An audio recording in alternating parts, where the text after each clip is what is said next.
nós não é apenas um esporte, é arte, é religião. Para os matemáticos, porém, é uma chance de usar a calculadora e criar equações. Será que os fãs do futebol podem aprender alguma coisa ouvindo os fanáticos por números? Este é o time A do 1 em 1 milhão. Na verdade, é o único time que a gente tem, e é uma droga. Usando a análise matemática mais moderna e um pouco de estatística, vamos transformar esses cabeças de bagre em uma máquina invencível de jogar bola. Depois, é só colocá-los para jogar contra este time campeão. Muito bem, cavalheiros, silêncio. Atenção, só temos um dia. Então vamos lá. Para começar, vocês têm que se parecer com o time. As estatísticas mostram que tem uma cor que se destaca de todas as outras quando se trata de intimidação. Isso, vistam isso. Vamos lá, todo mundo. Na natureza, o vermelho é sinal de perigo. E as estatísticas dizem que a probabilidade dos times ganharem usando o vermelho é muito maior. A seguir, temos que decidir quem vai jogar. De acordo com as pesquisas, o centroavante perfeito deve medir exatamente 1,72 m e pesar 78 quilos. Perfeito. Mas eu sou o zagueiro, chefe. Esquece, agora você é centroavante. Para ser zagueiro, tem que ter pelo menos 5 centímetros a mais. Beleza, agora eu vou ler. Para as estatísticas, a pessoa que joga no gol deve medir 1,85 m e ter 25 centímetros de mãos espalmadas. Nossa, é isso aí. Sua mão é grande feito uma pá. Já jogou no gol? Não. Pois hoje vai jogar. Muito bem, vamos falar de tática. Matematicamente, é muito importante marcar primeiro. De acordo com os números, a equipe que marca primeiro tem só uma chance certa de perder.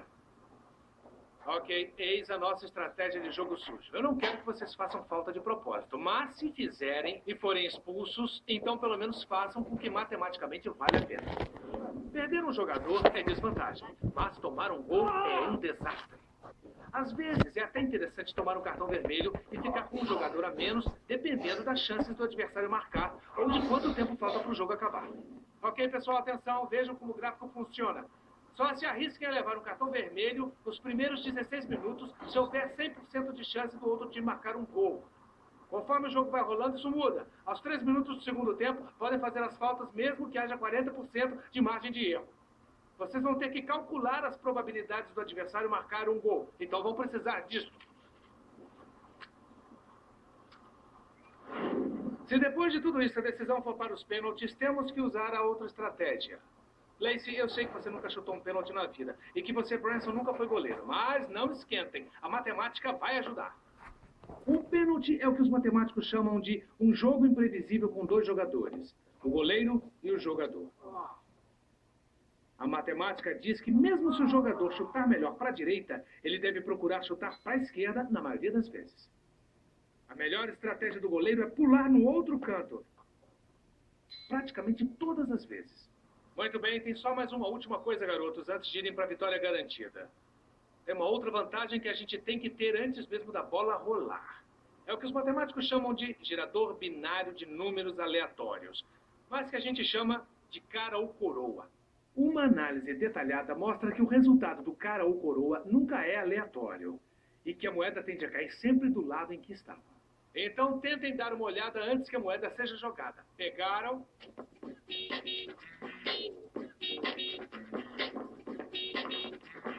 bem, rapazes, vamos lá. Isso é pelo time, pelos torcedores, mas principalmente pela matemática.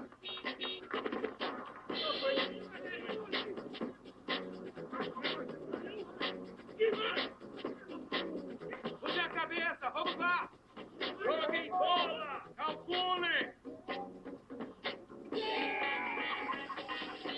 Olha lá, o nosso centroavante escolhido estatisticamente provou seu valor em 5 minutos. Mas talvez fosse melhor se os nossos zagueiros calculassem as chances que tem de cabeça.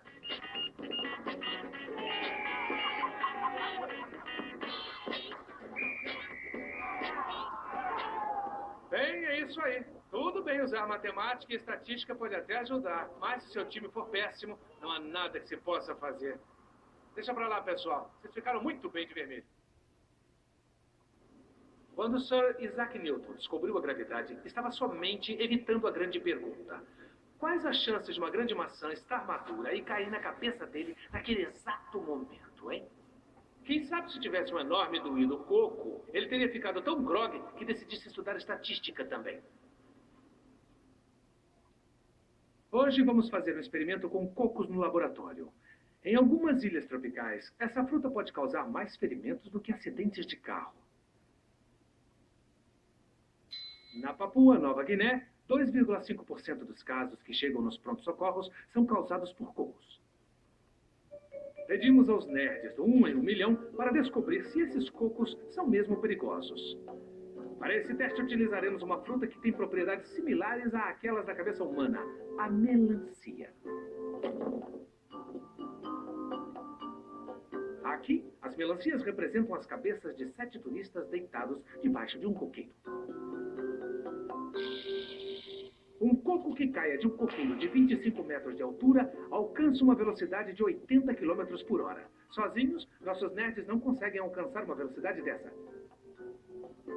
Portanto, criamos um aparato especial para o nosso experimento.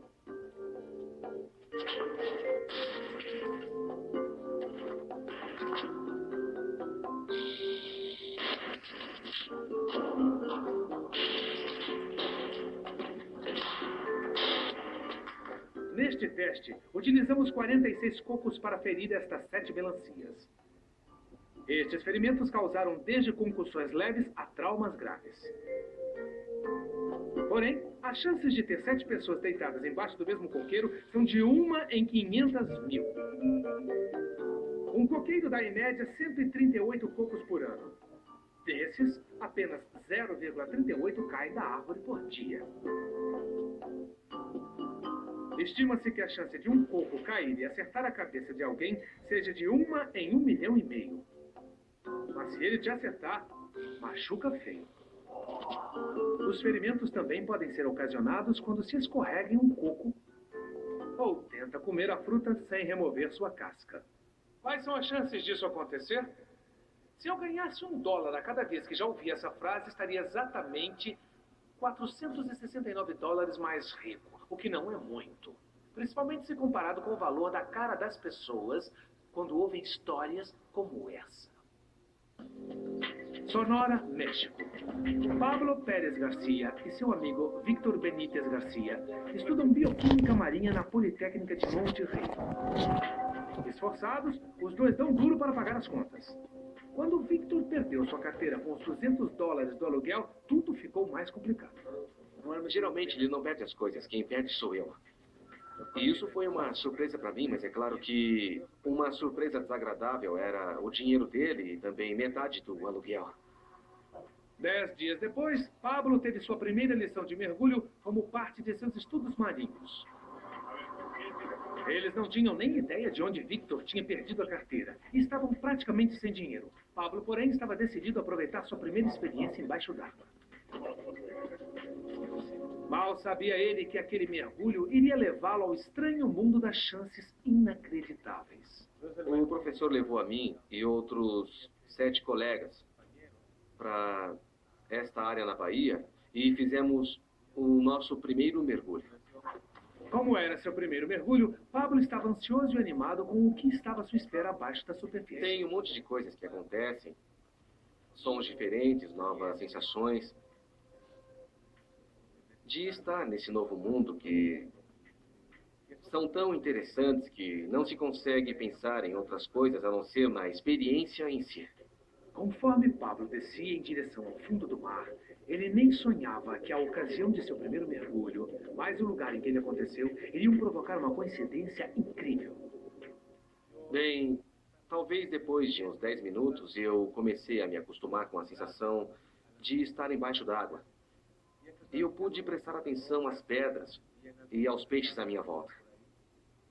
Foi aí que o mundo das chances impossíveis se manifestou. De repente, entre as pedras, ali no fundo, eu vi um objeto quadrado e bem definido.